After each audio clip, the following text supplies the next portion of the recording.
Hi, this is my honest one-year review of the BELLA Electric Griddle with warming tray. So I'm going to start off by some of the features that it comes with. First off, it comes with this warming tray where I can put pancakes or food that I've cooked to keep it warm, which is really nice until we're ready to eat it.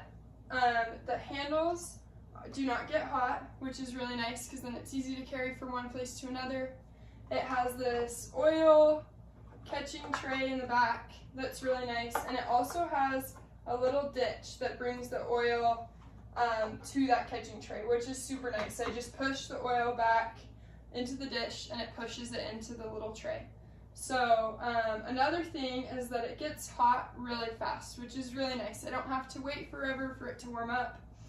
And over here, it has a little temperature dial, which makes adjusting the temperature really easy. It goes all the way up from 200 to 400 and has a warm setting.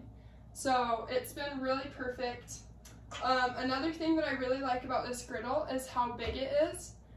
We usually can fit 4 to 8 pancakes on it at a time, which is super nice because then we can just knock them out and get them done. So yeah, we're a huge fan of this BELLA Griddle after having it for a year. I would highly recommend it.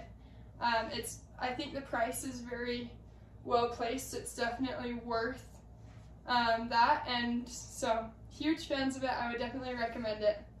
Have a good one.